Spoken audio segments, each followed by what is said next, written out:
በዚህኛው ቪዲዮ መጽሐፍን ማንበብ ሆቢ ሳይሆን ሀቢት ነው ማድረግ ያለባችሁ ብዬ ተናግሬ ነበር።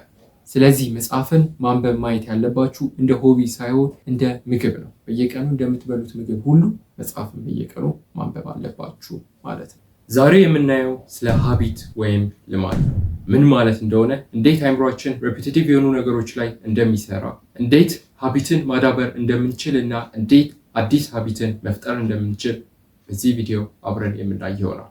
በመጀመሪያ ሀቢት ወይም ልማድ ምን ማለት ነው? ሀቢት ማለት አንድን ነገር በተደጋጋሚ ስናደርግ የሚፈጠር ነገር ነው። ሁላችንም የሆነ ሀቢት መገንባት እንፈልጋለን። እውነቱን ለመናገር ሁላችንም በህይወታችን ላይ የሆነ ሀቢት አለ።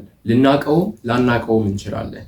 ይህ ሀቢት አክቲቭ ሀቢት ወይም ጥሩ ልማድ ሊሆን ይችላል፣ ወይም ፓሲቭ ሀቢት ወይም መጥፎ ልማድ ሊሆን ይችላል። መረዳት ያለባችሁ ነገር አእምሯችን ያለ ሀቢት ፋንክሽን ሊያደርግ አይችልም። እንዴት ለሚለው ጥያቄ እሱን አብረን የምናይ ይሆናል። አሁን የሆነ ነገር ስንሰራ በአእምሯችን ውስጥ ፓዝዌይስ ነው ክሬት የሚደረጉት፣ ኒውራል ፓዝዌይስ። ይህ ደግሞ በአእምሯችን ውስጥ ፓተርኖችን ክሬት እንዲደረጉ ያደርጋል። ከዚያ ያንን የሰራነውን ነገር በተደጋጋሚ ኦቨር ኤንድ ኦቨር አጌን መደጋገም እንጀምራለን ማለት ነው። እንደዚህ ነው አእምሯችን በፓተርኖች ኦፕሬት የሚያደርገው። ስለዚህ ሀቢትን ማስወገድ አንችልም።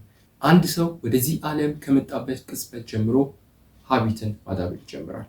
ልዩነቱ ሀቢቱ መጥፎ ሀቢት ወይም ጥሩ ሀቢት ሊሆን ይችላል። ቅድም እንደነገርኩ ቀጣይ የምናየው እንዴት አድርገን ሀቢትን ማዳበር እንደምንችል ነው። መጀመሪያ ለሁሉም ነገር መነሻ አእምሯችን እንዴት ፋንክሽን እንደሚያደርግ መረዳት መቻል ነው። አእምሯችን የተሰራው the most efficient way ፋንክሽን እንዲያደርግ ተደርጎ ነው። የጊዜ ጉዳይ የኢፈርት ጉዳይ ካልሆነ በቀር ምንም ነገር ማሳካት እንደምንችል መጀመሪያ ማመን ያስፈልጋል። ሁል ጊዜ የሆነ ሀቢት ዴቨሎፕ ለማድረግ ስናስብ አእምሯችን መጀመሪያ ካልኩሌት የሚያደርገው ያንን ሀቢት አቺቭ ለማድረግ የሚያወጣውን ታይም፣ ኢፈርት፣ ኤነርጂ ነው። ከዛ አእምሯችን ይህን ሁሉ ካልኩሌት ሲያደርገው ይከብደውና ለእኛ ይህንን ማሳካት እንደማይችል ይነግረናል። ከዛ ቶታሊ ያንን ያሰብነውን ሀቢት አንተገብረው ማለት ነው። ሀቢቱ አይኖርም ማለት ነው። አንድን ሀቢት ለመገንባት 3 ወሳኝ ነገሮች ያስፈልጉናል። የመጀመሪያው ኤፈርት ማለት አንድን ነገር ለማሳካት እኛ በራሳችን የምናወጣው መጣጣር ማለት ነው። ሁለተኛ ታይም፣ ጊዜ። አንድን ነገር ለማሳካት ጊዜ ይወስዳል። ይህንን ደግሞ ለማሳካት በቂ የሆነ ታይም ለራሳችን ማዘጋጀት አለብን ማለት ነው። ሶስተኛ ሬፒቴሽን ወይም ድግግሞሽ። ሀቢትን ያለ ሬፒቴሽን ልታሳኩት መቼም ቢሆን አትችሉ። ቅድም እንዴት አእምሯችን ድግግሞሽን እንደሚቀበል አስረድቻቸዋለሁ። ለዚህኛው ለሬፒቴሽን በጣም ጥሩ ምሳሌ የሚሰጣችሁ ምናልባት ካስታወሳችሁ በሕፃንነታችን ለመጀመሪያ ጊዜ ጥርሳችንን የቦረሹልን ወላጆቻችን ናቸው። ከዛ ጥርሳችንን መቦረሽ እንዳለብን ጠዋትና ማታ ደጋግመው ይነግሩናል። እኛም እንቦርሻለን። ይሄ ድግግሞሽ ከዛ ከሕፃንነታችን ጀምሮ ህይወታችን ሙሉ እናስቀጥለዋለን ማለት ነው። ሀቢት ሆነዋል ማለት ነው።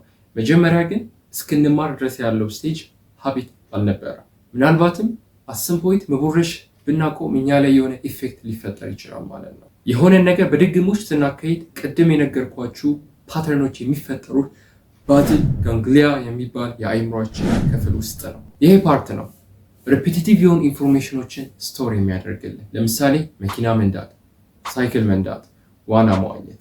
እነዚህ ሁሉ እንቅስቃሴዎች ከተወሰነ ጊዜ በኋላ አንኮንሽስሊ ነው መተግበር የምንጀምረው። ከኤፈርት፣ ታይም፣ ሬፒቴሽን በተጨማሪ ሀቢትን የምትገነቡት በዋናነት በ3 መንገዶች ነው። አሁን የምነግራችሁ 3ቱ በቀላሉ አዲስ ሀቢትን አዳፕት እንድታደርጉ ነው የሚረዷችሁ። አንደኛ ኪው ማለት የሆነን አክሽን እንድታደርጉ ለአእምሯችሁ የሆነ አላርም እንደማዘጋጀት ማለት ነው። የሆነ አክሽን ማድረግ እንዳለባችሁና እንዳትረሱት የሚያደርጋችሁ ነገር ነው። ሁለተኛ ሩቲን ማለት ራሱ የምታደርጉት አክሽን ማለት ነው። የምታደርጉት አክሽን የሆነ ሲኩዌንስ ታዘጋጃላችሁ።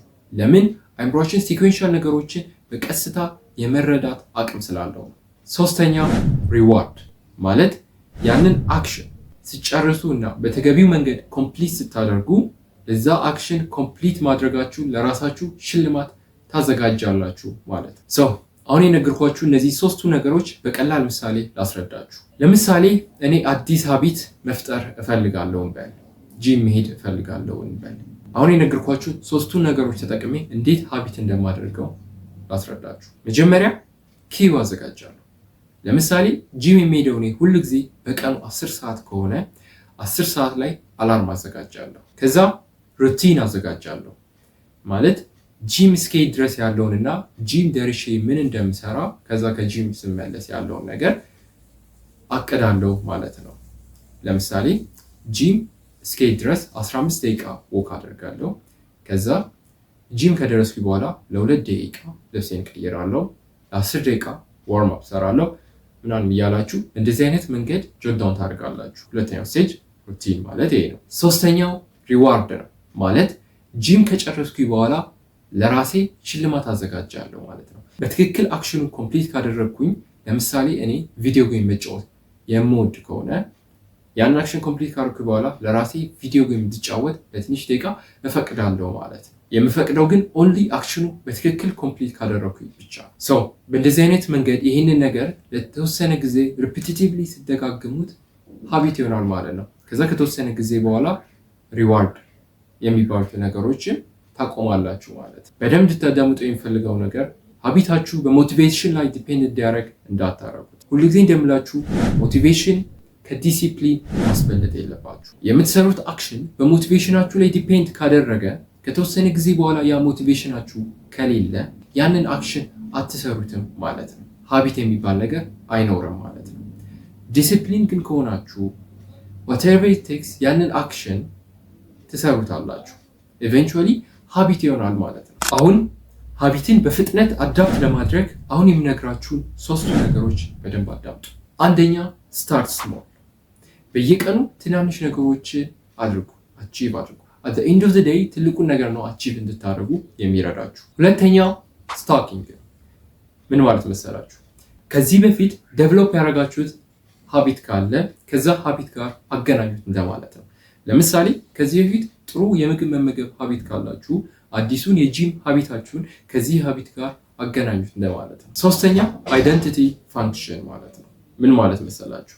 እናንተ ጂም የምትሄዱት ለጡንቻችሁ እድገት እንዳልሆነ ለራሳችሁ መንገር አለባችሁ። ጂም የምትሄዱት ለጤንነታችሁ እንደሆነ፣ ማጥናት ላይም ከሆነ በተመሳሳይ ሁኔታ የምታጠኑት ለግሬድ ብላችሁ እንዳልሆነ፣ የምታጠኑት ለእውቀታችሁ ብላችሁ እንደሆነ ለራሳችሁ መንገርና ማሳመን መቻል አለባችሁ። አራተኛ ሴት ሪማይንደር። ምን መሰላችሁ? ሁሉ ጊዜ ጂም መሄድ እንዳለባችሁ እንድታስታውሱት። ለምሳሌ ከእንቅልፋችሁ ስትነሱ አጠገባችሁ የጂም ቦርሳችሁን ማስቀመጥ እንደማለት። በመጨረሻም ሶሻል ፕሩፍ። ምን መሰላችሁ? የሆነ ጊዜ ይህንን አክሽን ሪፒቲቲቭሊ ማድረግ ሊያቀታችሁ ይችላል። ለምሳሌ ሪፒቲቲቭ ጂም እየሄዳችሁ አት ሰም ፖይንት የሆነ ችግር አጋጥሟችሁ ጂም ልታቆሙ ትችላላችሁ። 1 ቀን ወይም 2 ቀን ከሆነ ችግር የለውም። ከ2 ቀን በላይ ግን ከሆነ እንዳታቆሙት። ምክንያቱም ለሰው ልጅ አዳፕቴሽን በጣም መጥፎ ነገር ነው፣ እንዲሁም ጥሩ ነገር ነው። 1 ቀን ወይም 2 ቀን ምንም ችግር የለውም። ከ2 ቀን በላይ ግን ከሆነ እንዳታቆሙት፣ አዳፕት ታደርጉታላችሁ። ስለዚህ ማክሲመም 2 ቀን። ለማጠቃለል ያክል ከትንሽ ነገር ጀምሮ ኮንሲስተንት ሁኑ፣ ዲሲፕሊንድ ሁኑ፣ ከዛ ሪፒቲቲቭሊ ደጋግሙት። በመጨረሻ የፈለጋችሁትን ነገር አቺቭ ማድረግ ትችላላችሁ። በዚህ ቪዲዮ ሀቢት ወይም ልማድ ምን ማለት እንደሆነ፣ እንዴት ሀቢት ፎርም እንደሚደረግ፣ እንዴት አእምሯችን ሪፒቲቲቭ የሆኑ ነገሮች ላይ እንደሚሰራ አይተናል። በዚህ ቪዲዮ ቢያንስ የተወሰነ ነገር እንደተማራችሁ ተስፋ አድርጋለሁ። ይህን ቻናል ሰብስክራይብ ማድረግ አትርሱ። እንዲሁም ቪዲዮ ላይክ እና ሼር አድርጉ። ኮሜንት ማድረግ አትርሱ። ቀጣይ ሳምንት በሌላ ቪዲዮ በሌላ ሀሳብ እስከምንገናኝ ድረስ